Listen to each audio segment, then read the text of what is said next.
maintainable, and fast. The F-119 PW-100 was developed by Pratt & Whitney after years of research. It sets the new standard for jet engines. Along with its incredible supersonic ability, the F-119 incorporates thrust vectoring. Here we are at the rear end of an F-A-22 Raptor. First thing you'll notice are the nozzles for the F-119 engines. In flight, during a maneuvering dogfight, they actually move up and down and vector the thrust of the engine to provide maneuverability. It helps us turn inside any foe, maneuver at low or high speeds to outmaneuver another airplane or potentially an enemy weapon that's headed towards us. The F-22's stealth, supercruise, and vector thrusting are impressive breakthroughs, but its most outstanding feature may be its ability to nearly fly itself through advanced computerized controls. It relieves the pilot of all the duties, gives the pilot total freedom to just look out engaged in the combat scenario. In addition to monitoring its own performance, the F-22 constantly gathers data on other aircraft in the combat area and presents the most important information to the pilot. We're going to have information passed to us from either unmanned vehicles or from off-board sensors so that we can integrate data and use that information for targeting.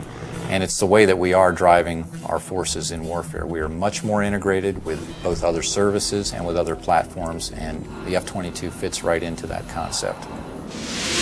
The F-22 Raptor's total package of avionics, stealth, supercruise, and thrust vectoring make it the most technologically advanced fighter today.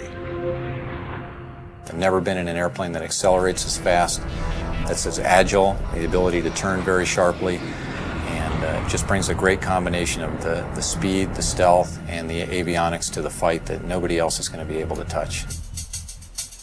But there will be future competitors, like the Russian Sukhoi 37, which features thrust vectoring and a radical forward swept-wing design. And the fifth-generation MiG, the 1.22, which some have nicknamed the F-22ski. The Russians are still very active aircraft developers. They've got a variety of technologies that they're continuing to improve upon and that can be made available to our future enemies. And so that's why we have to stay on top of the technology that we are developing and make sure that it is able to take out anything that other countries develop. When you look at the adoption by China of the Su-27 and the fact that it'll probably be modernized and improved, that brings up the need for more advanced fighter aircraft in the US. And that's one of the main reasons, I think, why the Air Force is so insistent on the need to have the F-22. In addition to Russia, other U.S. allies are producing advanced interceptors for export that are superior to the F-15, such as Sweden's JAS-39 Gripen and France's new Rafale. Germany, Italy, and the UK have joined forces to create a Eurofighter, the Typhoon. If these planes fall into unfriendly hands, the U.S. Air Force will need the F-22 to maintain their advantage. We're always going to go into war wanting to have that air dominance, and the F-22 is going to be the big boy on the block that can help us to do that. In future combat, the F-22 is to be joined by another stealthy aircraft, the F-35 Joint Strike Fighter, the ground attack bomber of the future. Designed for the U.S. Air Force, Navy, Marines, and Britain's Royal Navy, the question is, will it work for every user?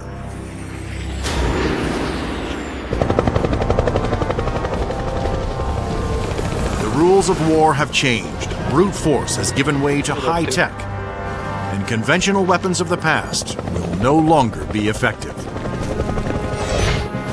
In future battles, the F-22 will be the first fighter to cross enemy lines, surgically removing air and ground targets.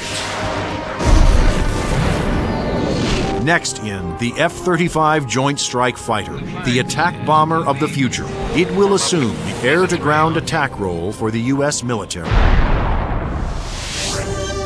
The F-35 can carry heavy weapons externally for maximum effect. But when a smaller payload is carried internally, it is nearly as stealthy as the vaunted F-117 Nighthawk. It has a significant amount of stealth capability to allow it to be used early on in a campaign, and it has a significant amount of weapons carrying and payload capability to be used at the later stages of campaign. The threat to the airplanes may not be as significant and require that stealth. The development of the F-35 was driven by the Armed Forces' desire to save costs by creating a ground attack bomber that would meet the needs of the Air Force, Navy, Marines, and Britain's Royal Navy.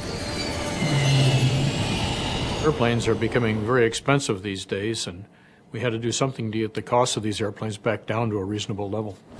The F-35 is expected to cost about $40 million, 1/3 the cost of an F-22 Raptor.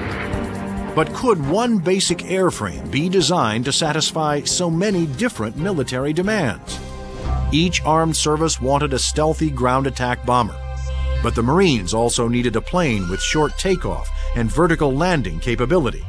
The U.S. Navy required a craft with larger wings, heavy-duty landing gear, and an arresting hook for carrier landings. And the wings would have to fold up to save deck space. The size and scope of the JSF program is pretty significant. The airplane is being designed to replace the F-16 and the A-10 for the Air Force, the AV-8B for the Marine Corps, and the FA-18 for the Navy.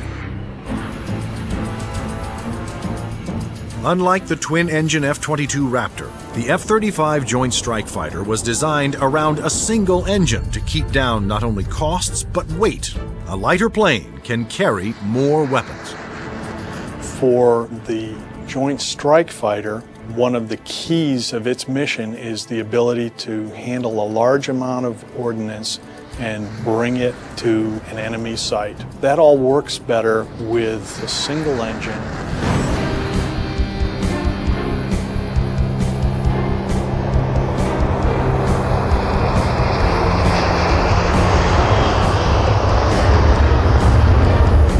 The Air Force version of the Joint Strike Fighter, the F-35A, made its first flight attempt on October 24, 2000.